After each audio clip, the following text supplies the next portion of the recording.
November ಕ್ರಾಂತಿ ವದಂತಿ ಬೆನ್ನಲ್ಲೇ ಡಿಸಿಎಂ ಡಿಕೆ ಶಿವಕುಮಾರ್ ಅವರಿಂದ ಟೆಂಪಲ್ ರನ್. ಮಂತ್ರಾಲಯ ಸೇರಿದಂತೆ 3 ದೇಗುಲಗಳಿಗೆ ಇವತ್ತು ಡಿಸಿಎಂ ಡಿಕೆ ಶಿವಕುಮಾರ್ ಅವರು ಭೇಟಿ ಕೊಡಲಿದ್ದಾರೆ. ಕುಟುಂಬ ಸಮೇತ ದೇವಸ್ಥಾನಗಳಿಗೆ ಭೇಟಿ. ಮಂತ್ರಾಲಯದಲ್ಲಿ ರಾಯರ ಮೂಲ ಬೃಂದಾವನಕ್ಕೆ ಪೂಜೆಯನ್ನ ಸಲ್ಲಿಸಲಿದ್ದಾರೆ. ಎಲೆಬಿಚ್ಚಾಲಿ ಪಂಚಮುಖಿ ಆಂಜನೇಯ ದೇಗುಲಕ್ಕೂ ಕೂಡ ಡಿಸಿಎಂ ಡಿಕೆ ಶಿವಕುಮಾರ್ ಅವರು ಭೇಟಿಯನ್ನ ಕೊಡಲಿದ್ದಾರೆ.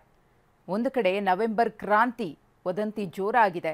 ವಿಪಕ್ಷಗಳು ನವೆಂಬರ್ನಲ್ಲಿ ದೊಡ್ಡ ಕ್ರಾಂತಿ ಆಗುತ್ತೆ ಅಂತ ಹೇಳಿ ಭವಿಷ್ಯವನ್ನ ನುಡಿತಾ ಇವೆ. ಅದೆಲ್ಲವನ್ನ ಕೂಡ ಡಿಸಿಎಂ ಡಿಕೆ ಶಿವಕುಮಾರ್ ಅವರು ತಳ್ಳಿ ಹಾಕಿದ್ರು. ಯಾವ ಕ್ರಾಂತಿನೂ ಇಲ್ಲ, ಏನೂ ಇಲ್ಲ ಅಂತ ಹೇಳಿ. ಸಿಎಂ ಅವರು ಕೂಡ ಅದೇ ಮಾತನ್ನ ಹೇಳಿದ್ರು, ಎಲ್ಲವೂ ಬರೀ ಭ್ರಾಂತಿ ಅಂತ ಹೇಳಿ.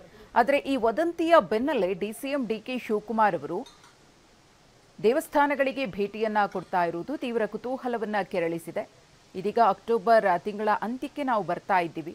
ನವೆಂಬರ್ ರಾಜ್ಯ ರಾಜಕಾರಣದಲ್ಲಿ ಮಹತ್ತರ ಬದಲಾವಣೆ ಆಗುತ್ತೆ ಅಂತ ಹೇಳಿ ಮಾತುಗಳು ಕೇಳಿ ಬರ್ತಾ ಇದೆ. ಡಿಸಿಎಂ ಡಿಕೆ ಶಿವಕುಮಾರ್ ಅವರು ಸಿಎಂ ಸ್ಥಾನದ ಆಕಾಂಕ್ಷಿಯಾಗಿದ್ದಾರೆ.